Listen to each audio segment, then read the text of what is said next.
Umpisahan natin dito. Parang sa Mirage lang din. Meron siyang cruise control. Dito mo siya isi-set. Masiset lang siya to 50 km/h pataas bago maset yung ano natin, cruise control. Tsaka yung panel niya fully digital na rin. Ang ganda. Tsaka isang malupit na ito, napansin nyo walang handbrake. Nasaan handbrake? Ang sikreto ng handbrake niya ay ito.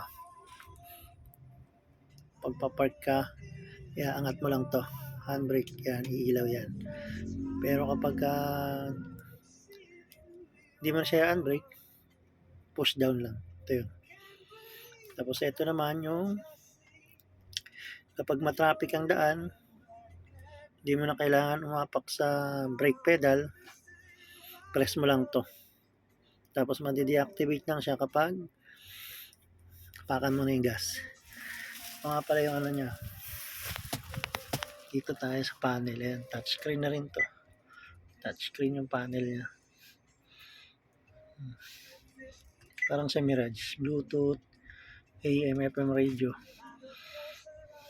Tapos ito yung sa aircon niya. Napakaganda. Compartment niya. Laki. Ayan o.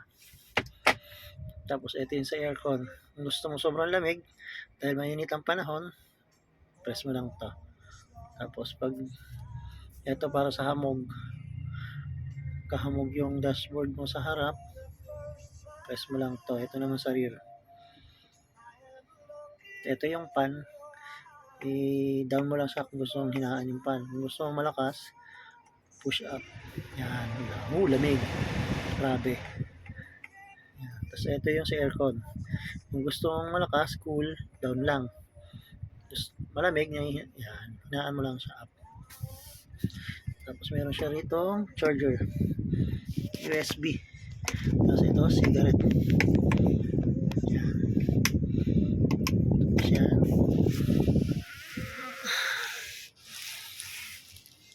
So ito nga pala yung armrest.